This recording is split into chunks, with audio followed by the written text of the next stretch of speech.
I'm here to share with you some exciting news.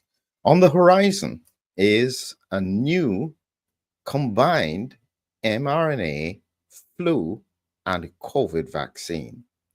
This is great news because if this doesn't work, it is probably going to tank the Moderna shares, and we can't afford that to happen.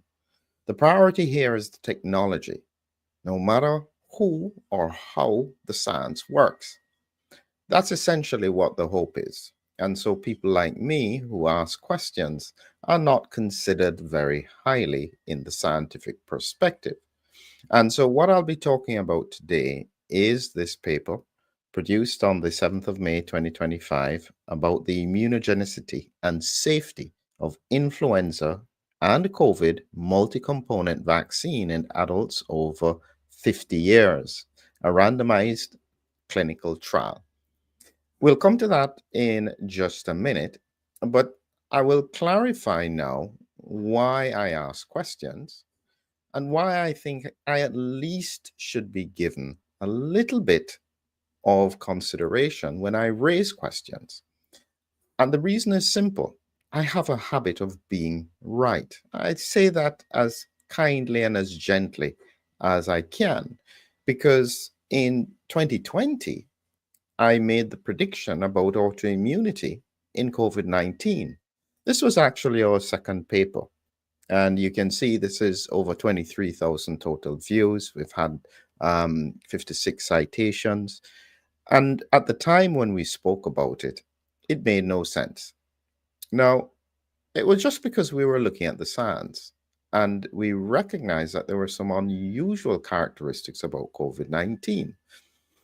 Now, some people would have argued that, well, that's just a theory.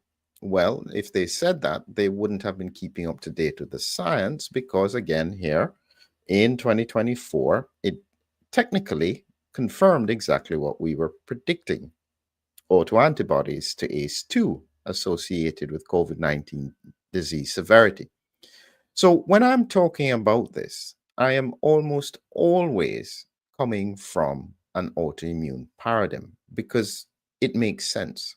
And for me, when I approach the science that way, I'm able to make predictions that seem to consistently be accurate. And it's nothing to do with the fact that I have some incredible strategy. No, no, I'm just simply extrapolating the question about autoimmune responses. That is literally all I do. Anybody can do it. It's not difficult. You just have to ask, what if? So, within that framework is the reason that I ask questions. Now, I said something that I don't think people understand what I mean.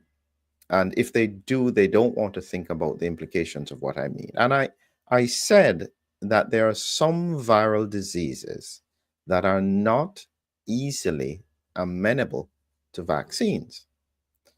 And that's true. The most common one, or not common one, the most significant one that we can talk about is dengue. Dengue fever transmitted by a mosquito.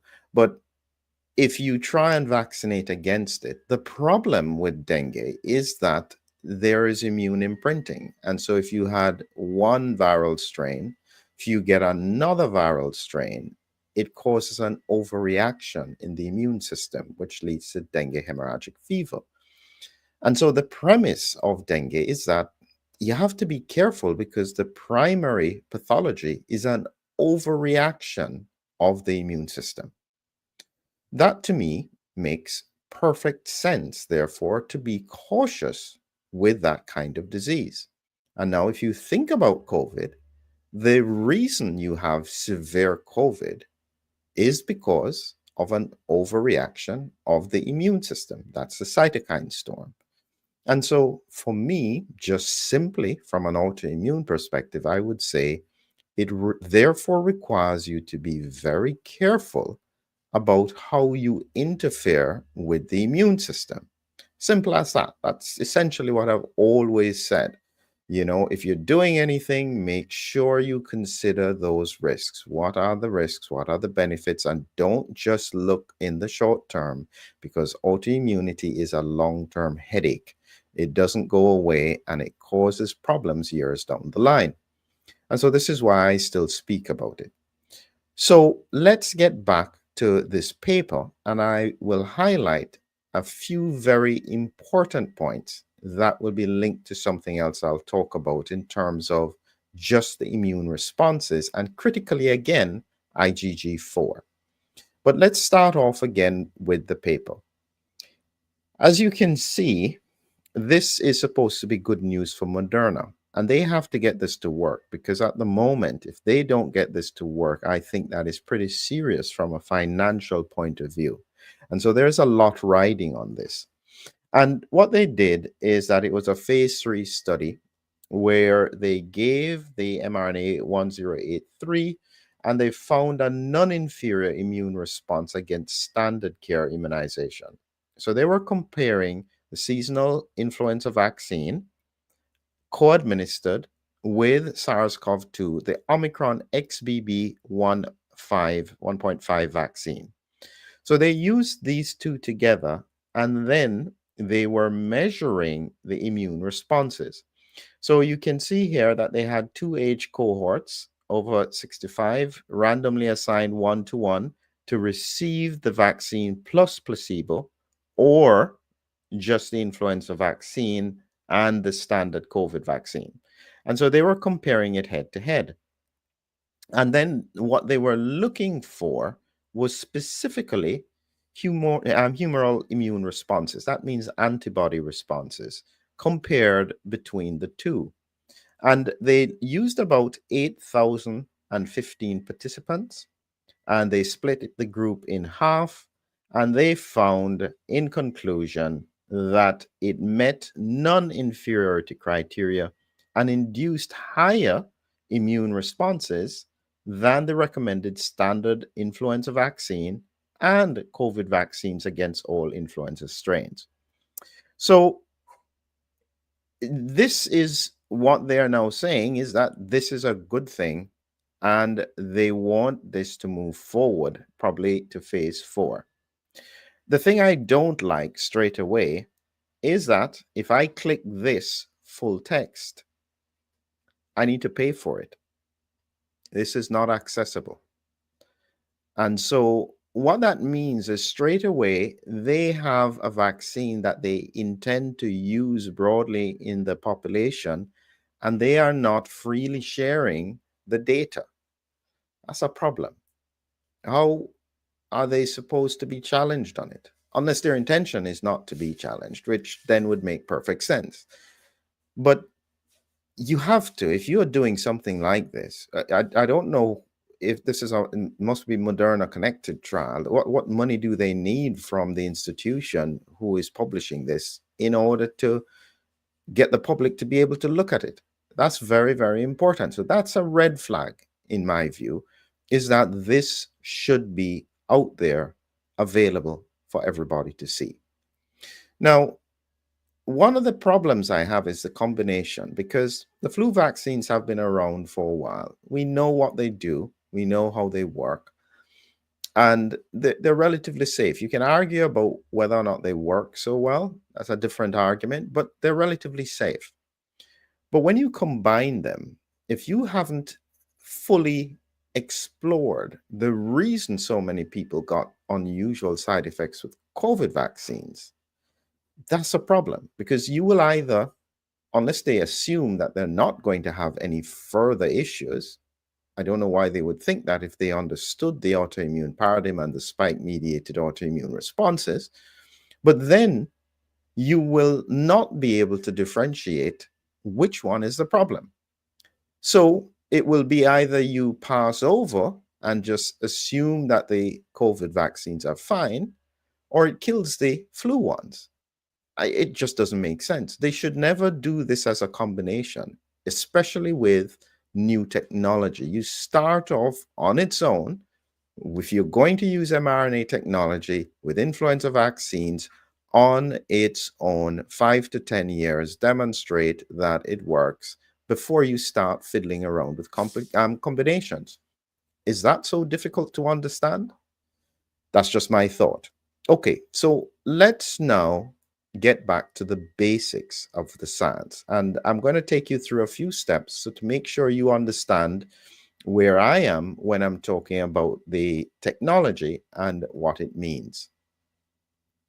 So let's start with some basic stuff. Here is a virus and the viral spike protein. It's cut in half so you can see inside. And on the surface are all these spikes. And this is what it uses to get inside a cell. You also have these orange, red, and yellow points. These are envelope and membrane proteins. And then inside you have the RNA and you have the nucleocapsid proteins.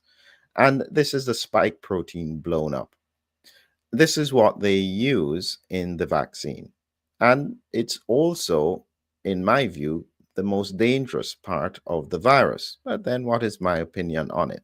So this is a starting point as to what we're doing or what has been done with regards to COVID vaccines. So in the context of mRNA technology, the basic premises are what needs to happen is that this is just a standard Moderna Pfizer vaccine. They take the mRNA, they place them in a lipid nanoparticle, and then this lipid nanoparticle protects the mRNA from being destroyed. It then gets into the cell and then it can replicate multiple spike proteins. In theory, this is supposed to be destroyed very quickly within a few days. I will not get into the arguments about whether or not that actually happens. Let's just say that it did, just for the sake of the science. Then what happens is a sequence of steps. The mRNA then goes into the cell, muscle cell, where it's been injected. It doesn't need to go into the nucleus. This would only happen with the adenovirus vector vaccines, but it makes the mRNA, it's released from the lipid nanoparticles. It then starts to produce spike protein. They are put on the surface of the cell. It triggers an immune response. The immune system comes and destroys the cell and then makes antibodies to the spike protein. And that's the premise of the science. And that's actually how it works. And so many people will argue and say that the COVID vaccines didn't work. And I'd say to them, no, actually, the problem is not that they didn't work, it's that they may have worked too well, in that the immune system could then become hyperreactive. But we know from the antibody levels that the vaccine works to produce antibodies. Now, there's another important part of this that has always been part of my concern and hasn't really been properly answered. But let's again presume that that question is irrelevant. But here is the fundamental premise with mRNA technology. Cells know that any kind of unusual RNA, especially if it's viral RNA, should not be allowed to make proteins. It's kind of like a check and balance inside the cell. And so they have these proteins that are there to pick them up, RIG1 and MDA5. And so, in effect, when you produce these unusual RNAs, these proteins trigger the immune system to then stop this from producing spike protein or any other protein. In order for mRNA technology to work, it immediately has to bypass this immune response. As I've always said, that's a red flag. Anything that needs to stop the immune function of a cell in order to get the response you want, to me sounds as though you're going down a pathway that is likely to cause problems. But again, let's presume that's not the real question. So for the scientists, just in case they're listening, I'm sure the Moderna CEO is listening to me all the time. Here is the fundamental question that I think should be answered in that full text, or if not, in a follow-up paper. if you want to do the first stage of reassurance. So if you want to get past my questions, it's very, very simple. What we know is that mRNA triggers IgG4 responses. And I'm going to come to that in just a minute. But before I do that, I'm going to now show you an important piece of the puzzle with regards to what happens with immune responses on vaccination. So this is the two parts. One is just the immune response. That's another question that I want them to answer. The second part is about IgG4. So this was raised in 2023, where they were looking at what happens with the Omicron subvariant B2.86, BA2.86, and vaccination. Exactly the kind of questions that we had. And so this paper then, and I'll jump right down to where it's relevant, it looks at all the evasion strategies, but here is where it gets quite interesting. So they were looking at what happens with regards to the booster. So after they gave the booster, they were then looking at immune responses. And just in case you can't see it, I'm going to make it a little bit bigger. And just so that it's clear what exactly happens when you use the booster. When they gave the booster, you have at the bottom here a number, not all, a number of variants that they were looking at. This one here, WA1 2020, is the original Wuhan variant. Then they have the Omicron ones, BA1, BA2, BA5, XBB 1.5, XBB 1.1, and so going along. And what was very clear is that when they gave the booster vaccine, the highest response by far was to the Wuhan variant, 16,000. And so they make it look as though it's close. This is not close. This should be way up there. It's just because of the way how they use the BA1. And this vaccine that they used was a bivalent. So half of it was to this Wuhan variant. The other half was for the BA5 variant. And you can see this BA5 variant only went up to 603. The majority of the response by far was to this original Wuhan variant.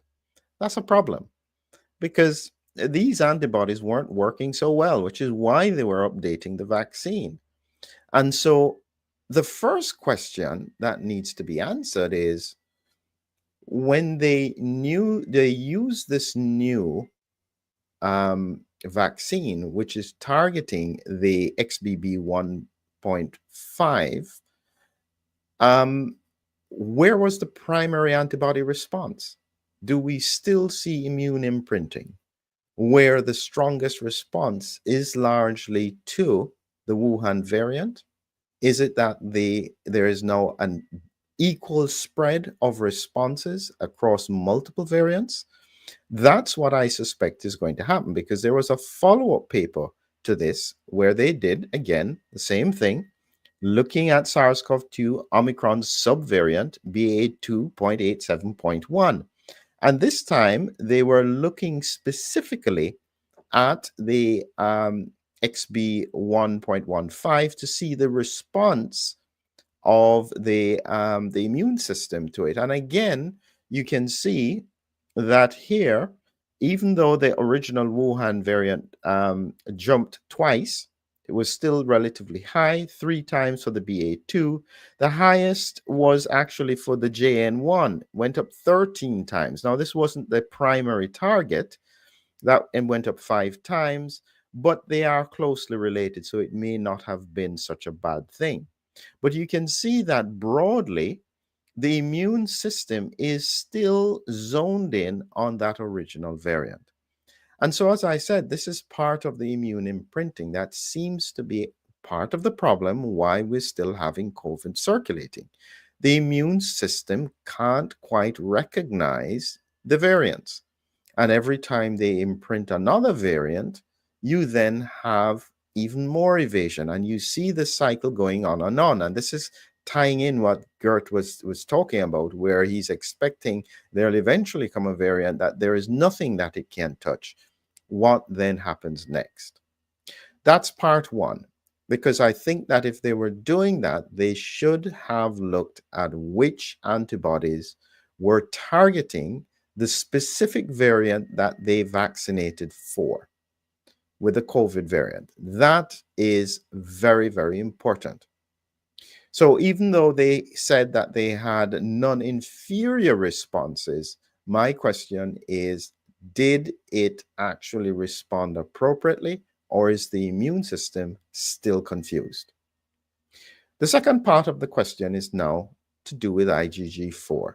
Now, I've spoken about this a number of times, but just in case you are not aware of what IgG4 is, your immune system produces multiple types of antibodies. And the antibodies are like missiles. They target things at a distance and help the immune system to then pick up whether viruses or bacteria or fungi or anything else, a toxin. The immune system uses antibodies. There are multiple types of antibodies. And you have IgM, which is early onset, IgD, IgG, IgA, IgE. For the purposes of what we're talking about, IgG is the long-term antibody that the body uses. But even that is split into four groups. You have IgG1 and IgG3, which trigger the immune system to go. They're like the targeting.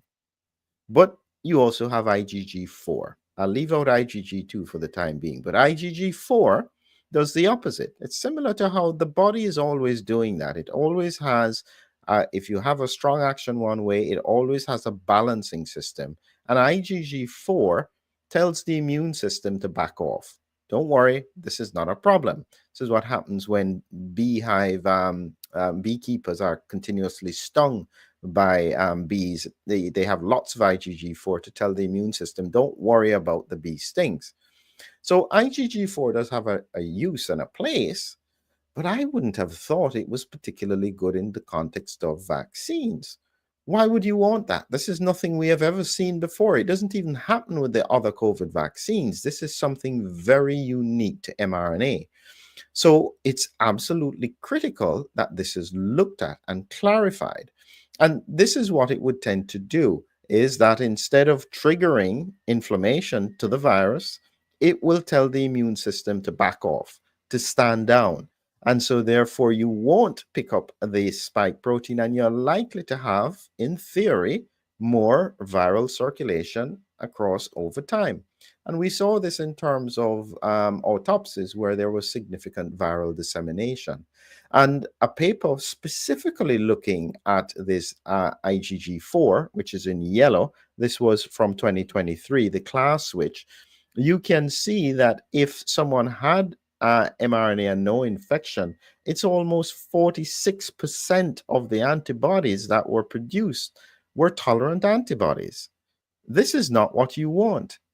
And so therefore, my question is, this antibody response that they said is non-inferior, what percentage targeted the variant that you wanted? And out of the total, what percentage were IgG4? We're talking about 40 to 60% of them being tolerant antibodies. What impact, if these are being produced, will it have on the flu vaccine? How do the two combine together? Will it dampen down the immune response as well to the flu vaccine? We have no idea. We've never seen or done anything like this.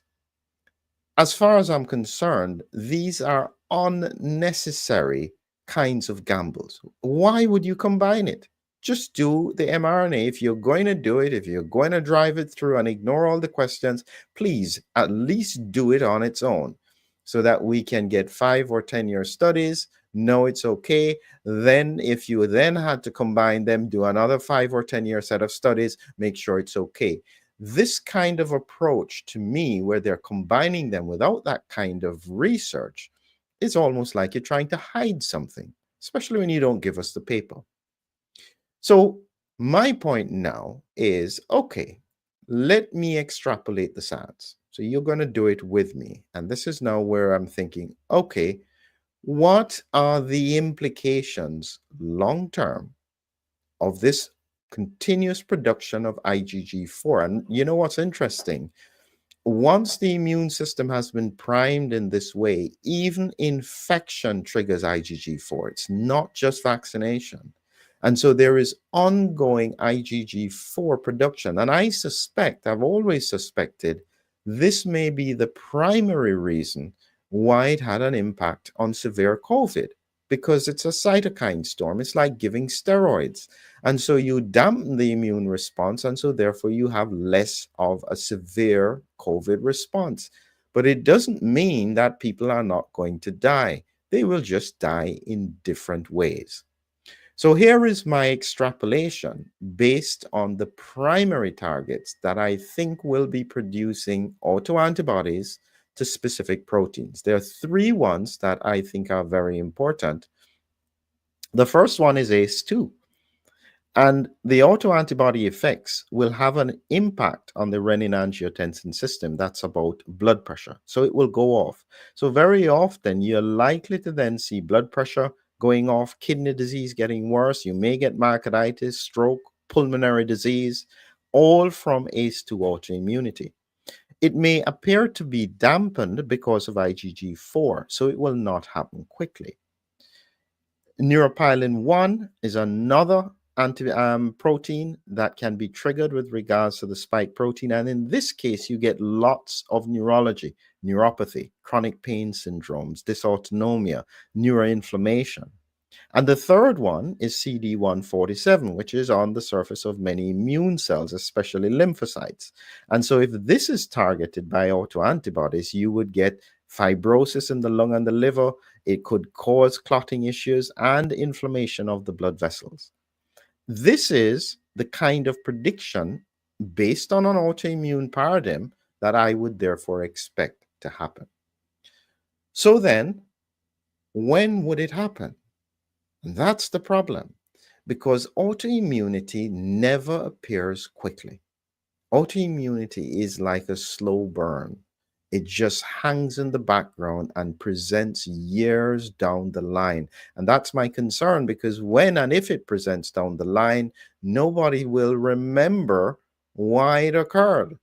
Well, I probably will remember, but whether or not I'll be around to tell it is another thing. But here is now the likely prediction based on these premises in terms of time frames.